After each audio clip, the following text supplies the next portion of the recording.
मौला से पूछा, मौला आज शिया अहले बैत का दिफा तलवार से तो नहीं करेगा ना, आज जवान दिफा किस चीज़ से करेगा? ये ज़माना तलवार का ज़माना नहीं, ये तबर का ज़माना नहीं। एक वक्त है हार्ड वॉर, एक वक्त है सॉफ्ट वॉर। रहबर मुअज़्ज़म फरमाते हैं ये जंग नरम का ज़माना है, ये सॉफ्ट वॉर का ज़माना है। एक जंग सख्त, एक ग़ुलामी वो थी कि हाथों में रस्सियाँ बांध के ग़ुलाम बनाया जाता था। एक ग़ुलामी जिसे मॉडर्न स्लेवरी कहते हैं, ये ज़माना मॉडर्न स्लेवरी का ज़माना है कि हमें किसी के हाथ बांधने ना पड़े, ये खुद हमारी ग़ुलामी को पसंद करें। इनके जहनों को ग़ुलाम बना दो, इनके माइंड को ग़ुलाम बना दो, इनके जहनों को शहवत परस्त बना दो। हमें कहने की ज़रूरत न पड़े, बस हमें इशारा करें कि हमारे पीछे चलता हुआ आ जाए। यह सख्त तरीन ज़माना है। क्यों फरमाया आखिरी ज़माने में आग का अंगारा हाथ पे रखना आसान होगा, लेकिन ईमान को बचाना मुश्किल होगा, क्योंकि ये वो ज़माना है जो तबर्रुजे जाहिली का ज़माना है। तो इस ज़माने में जवान को सोचना है कि वाक़यान मैंने किस तरह शैतान के चुंगल से निकलना है। तो फरमाया इस ज़माने में तलवार उठाना ये जिहाद नहीं है, इस ज़माने में तबर उठाना ये जिहाद नहीं है। जिहाद क्या है? फरमाया इस ज़माने में अहयु अमरना, हमारे अमर को ज़िंदा करो। अम्र अहले बैत क्या है? शरीयत मोहम्मद और आले मोहम्मद है। जवान को अपनी औलाद को शरीयत का पाबंद करना चाहिए, अपने घरों के अंदर हया का हिसार बनाना चाहिए कि जब तक शरीयत मोहम्मद है तब तक हमारा ईमान जिंदा है, जब तक शरीयत नहीं हमारा ईमान तबाह बर्बाद हो जाएगा। सलवात पढ़े मोहम्मद व आले मोहम्मद।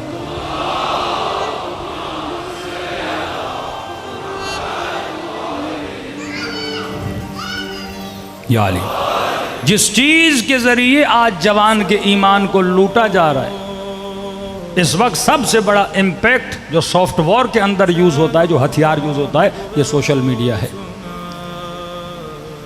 क्यों फरमाया कि जवान अपने वक्त को लहव और लाइब में इस्तेमाल न कर। ये क्लू दे रहे हैं मासूम। हर वो चीज़ जो आप सुनते हो उसकी मोहब्बत आती है। बचपन से हुसैन हुसैन हुसैन सुन रहे हो ना, मोहब्बत आ गई। आँखों से अलम देख रहे हो, जरी देख रहे हो, मस्जिद देख रहे हो, इमाम बारगाह देख रहे हो, मोहब्बत आ गई। इसी तरह अगर दिन में एक बंदे की तस्वीर देखते रहोगे देखते रहोगे देखते रहोगे, क्या हो जाएगी? मोहब्बत हो जाएगी। एक ही आवाज़ सुनते रहोगे सुनते रहोगे सुनते रहोगे, क्या आ जाएगी? ये आपके बस में नहीं है। ये सिस्टम जो आपकी बॉडी का है ये ऑटो पे लगा हुआ है, इसके अंदर खुदा ने कोडिंग की हुई है। उस कोडिंग के तहत एक्शन का रिएक्शन होता है और आपको बता दिया कि इस एक्शन का ये रिएक्शन है और इस रिएक्शन के बाद जन्नत मिलेगी या जहन्नुम मिलेगी। ये भी अहले बैत अलैहिस्सलातु वस्सलाम ने क्या कर दिया? बता दिया कि मैंने कई साल पहले मार्केटिंग में जो हमारे जवान काम करते हैं उनको ये ज़्यादा पता होगा कि जैसे आप एक रोड पे सफ़र कर रहे हो, रोड के बीच में कुछ बोर्ड लगाए जाते हैं कुछ प्रोडक्ट की मार्केटिंग के लिए। मैं तसव्वुर करिए कराची का शारा फैसल, अब जब तक शारा फैसल पे चल रहे हो मसलन 100 साइन बोर्ड लगे हुए हैं। अब आप लाख बोलो कि मौलाना बाइकआउट करते हैं पेप्सी का, बाइकआउट करते हैं कोक का, बाइकआउट करते हैं केएफसी का, बाइकआउट करते हैं मैकडोनल्ड का। एक तो जब पाकिस्तानी कौम बोलती है ना बाइकआउट करते हैं तो मुझे हंसी आती है। जो कौम अपनी हालत न बदले वो फिलिस्तीनियों की हालत क्या बदलेगी? आपके यहाँ गटर का मसला, आपके यहाँ बिजली का मसला, आपके यहाँ लोड शेडिंग का मसला, आपके यहाँ कानून का मसला, आपके यहाँ कब्जों का मसला, आप अपने हक के लिए ही नहीं निकलते तो फिलिस्तीन के लिए क्या निकलोगे? किसी ने कहा कि मौलाना पाकिस्तानी बहुत साबिर कौम है। मैंने कहा बुरा ना माने, साबिर नहीं है, ढीठ है, ठीक है ना। इस्लाम में सब्र की बड़ी तारीफ है, ढीठपन की मजम्मत है। ढीठ बंदा वो होता है जो अपने हक के लिए नहीं निकलता। ढीठ बंदा वो हो जिस पे जुल्म होता रहे लेकिन जुल्म के खिलाफ आवाज न उठाए। हाँ, यूके वाले निकले फिलिस्तीन के लिए बात समझ आती है, क्योंकि वो अपने हुकूक के लिए कम से कम निकलते हैं और अपना हक लेते भी हैं। कीनिया के लोग निकले, वहां पे टैक्सेस लगे, जो भी हुआ उन्होंने पीसफुल प्रोटेस्ट किया, वो सारे टैक्स उन्होंने नीचे लाए। यानी कालों में भी इतना शऊर था। जिस कौम को पता ही ना हो कि मैंने अपने हक के लिए निकलना है, मतलब ये इस कौम की ट्रेनिंग ही नहीं है। ईरान में 2000 तुमान पेट्रोल महंगा हुआ था, सारे लोग रोडों पर थे। जिन कौमों को पता है, हम सोशल मीडिया पे बैठ के रोते हैं, कमेंट करते हैं, ये ढीठपन है जो अपने हुकूक के लिए ना निकले। अब ये कौम फिलिस्तीन के लिए निकल ही नहीं सकती। लाख जोर लगा दें तंजीमें, कभी जमात इस्लामी जोर लगाए, यहाँ पे हमारे शिया तंजीमें, आप 10 लाख लोग भी नहीं निकाल सकते हैं। हाँ, बिलबोर्ड बना दो, मिलियन मार्च, लेकिन उस मार्च में मिलियन नहीं, बर्गर ही मिलेंगे आपको और कुछ भी नहीं मिलेगा।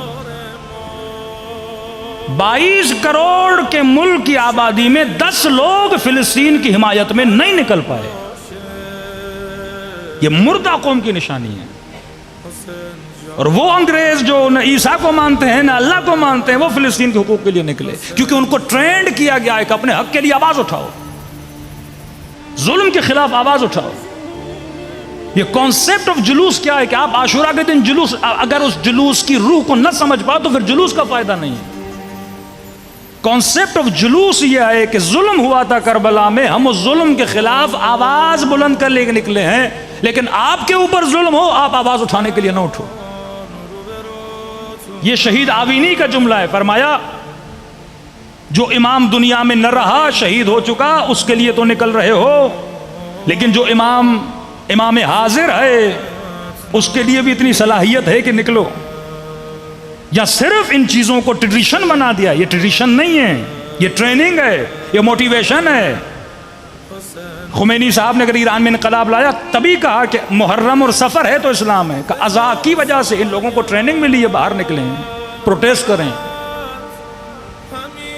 तो जिन कौमों में ये सलाहियत होती है कि अपने हक के लिए आवाज उठाएं, जो कौमें जुल्म बर्दाश्त कर करके फरमाया अल्लाह ने इसकी मजम्मत की है, जो अपने हक के लिए आवाज़ ना उठा सके, जो जुल्म के लिए आवाज़ उठाए।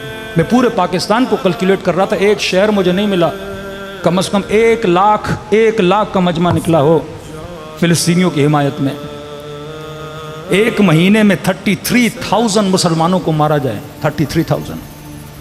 यानी नरम दिल आदमी वो मनाजिर भी नहीं देख सकता।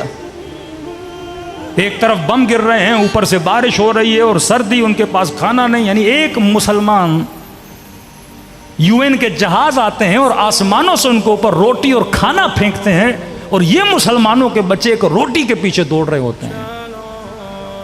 ये उस जिल्लत का आलम है, क्योंकि हमने मकतब अहले बैत के नेटवर्क को मुसलमानों ने नहीं समझा। ये नेटवर्क ये था, 70 भी हो तो यजीद के खिलाफ निकलो, जुल्म के खिलाफ आवाज बुलंद करो।